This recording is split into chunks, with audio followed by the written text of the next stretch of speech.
It's the HipHopGamer Show. What it is, HipHopGamer Show. Yo, what's up? It's the one and only HipHopGamer, Hot 97 every day. That's my word. I got Kimberly with me.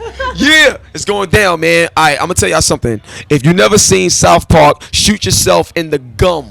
Right here, not even the tooth, just shoot yourself in the gum right here, all right? Because I don't know where the hell you been. You're not even under a rock. Like, you know what I'm saying? You're somewhere else on Mars or something like that. Kimberly, what the F-U-C-K did y'all do with this game? Now, I mean, we love Stick of Truth, but damn, yo, this is crazy. Like, talk about how you guys took this game and this brand to the next level. So a big part of it is actually working directly with South Park Digital Studios and Matt and Trey. So they are with us every single step of the way.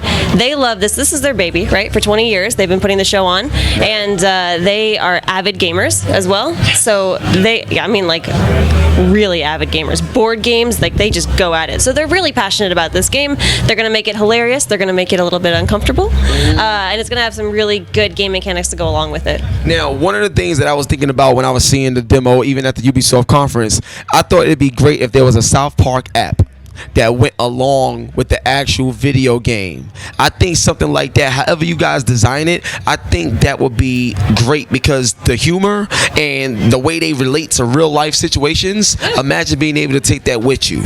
I think that would be great. Like you did something with the app, it affects the game at home or whatever. I think that would be amazing if y'all implemented that into y'all game right now with Fractured Butthole. The Fractured Butthole. So what sort of things would you want to see in an app like that? I love being asked questions in my own interview. Yeah. I love that. Now, one thing I would like to see is if let's say I'm sitting down and I get an alert, right? And it lets me know that King Douchebag is in trouble.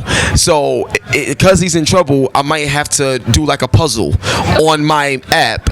And now that I did the puzzle, when I turn the game on, I have a new ability, or I have something new that I can continue the story with. So there's a connection no matter where you go with the game. Yeah. I would love to see something like that. It's like a good idea. Can you put it in? Can you got a business card? We're going to talk after this. When the camera go off, we're going to talk. Now, I think that would be great because of the nature of it. Now, another thing is, in the industry and just in life in general, people are so sensitive nowadays. But y'all don't care. It's like y'all pull no punches in this game and stuff like that. How much fun was it working on this title and working with the developers and truly capturing the essence of what South Park really is?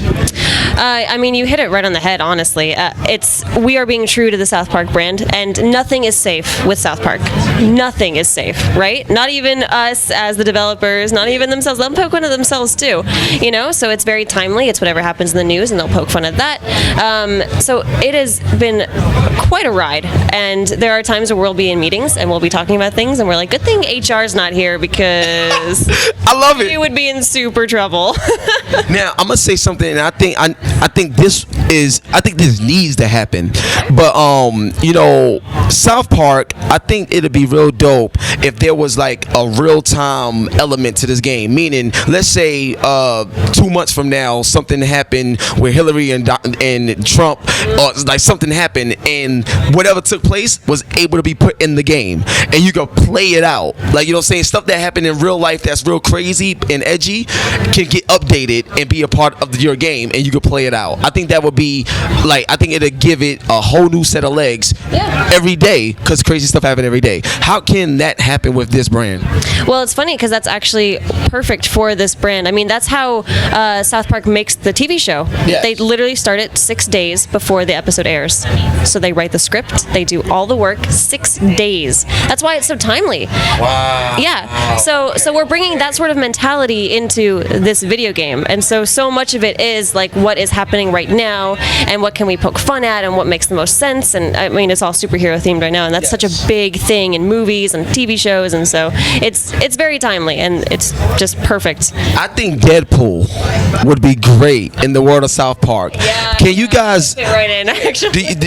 do you think it's a way where y'all could talk to Marvel and have a South Park version of a Deadpool or something like that, and have like, why not? Oh goodness, can you imagine how that would go.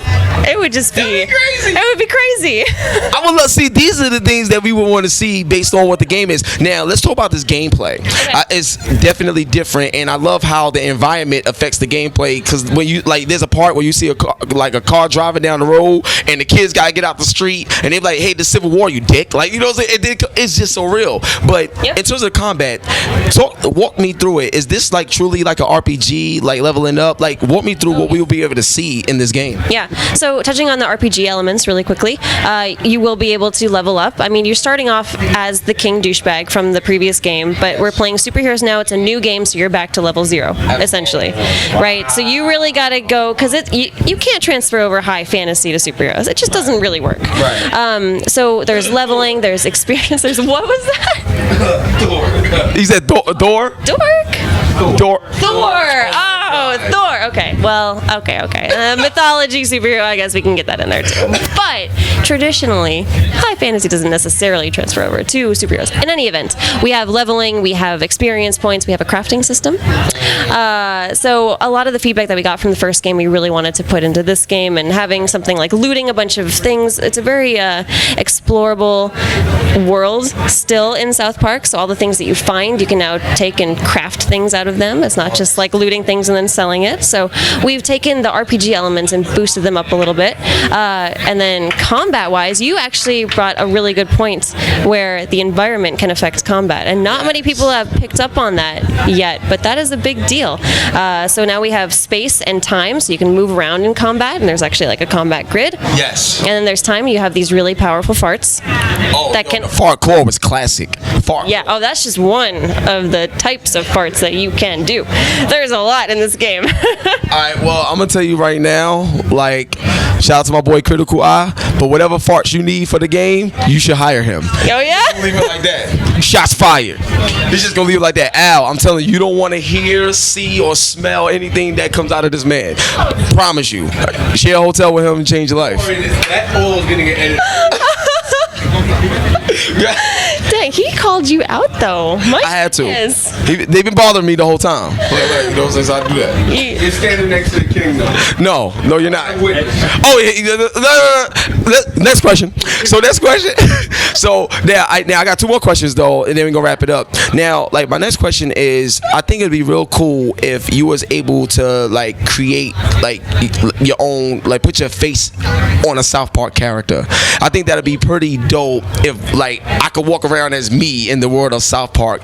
Like, is that something that you guys like thought about that would be cool for the community to like really be a part of and embrace? I mean, yes. So the first game had character customization. We also have character customization in South Park, the Fractured Butthole. So you really will be able to make the character look however you want your character to look like, but it is still in the style of South Park. So the 4th grader kid always has like the round face and the big eyes. Right. You know, so we will have some like facial things that you can put on and make them look very different, but it's going to be good. You're going to be able to make the character that you want to make, not only in looks but also in abilities. Your superhero.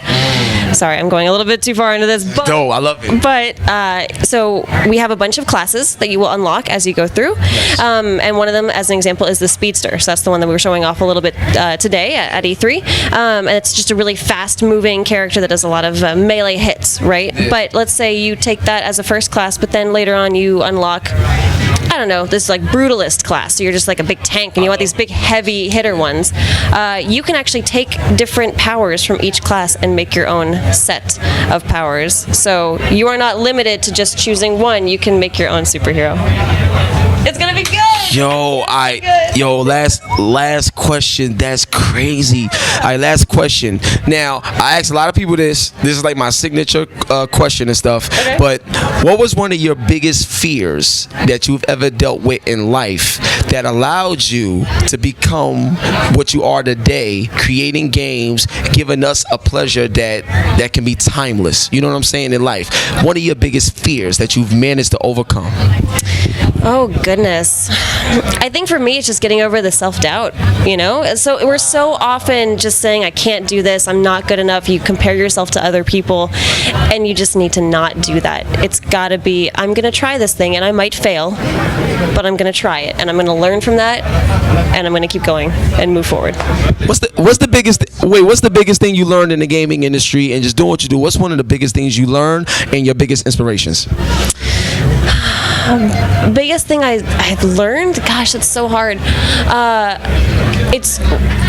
guess it would just be trying to look at things from all perspectives, right? Like, especially in game development, it's really, you can get so focused on, oh, the design of something has to be this way, and this is how it makes sense from a mechanical perspective. But then there's also at least in our game, from the comedic perspective, what makes sense, and then from a player perspective, and from a storytelling perspective. And so it's just, at least from a producer, that's my role. I have to look at everything holistically and say, does this make a good game when it all comes together?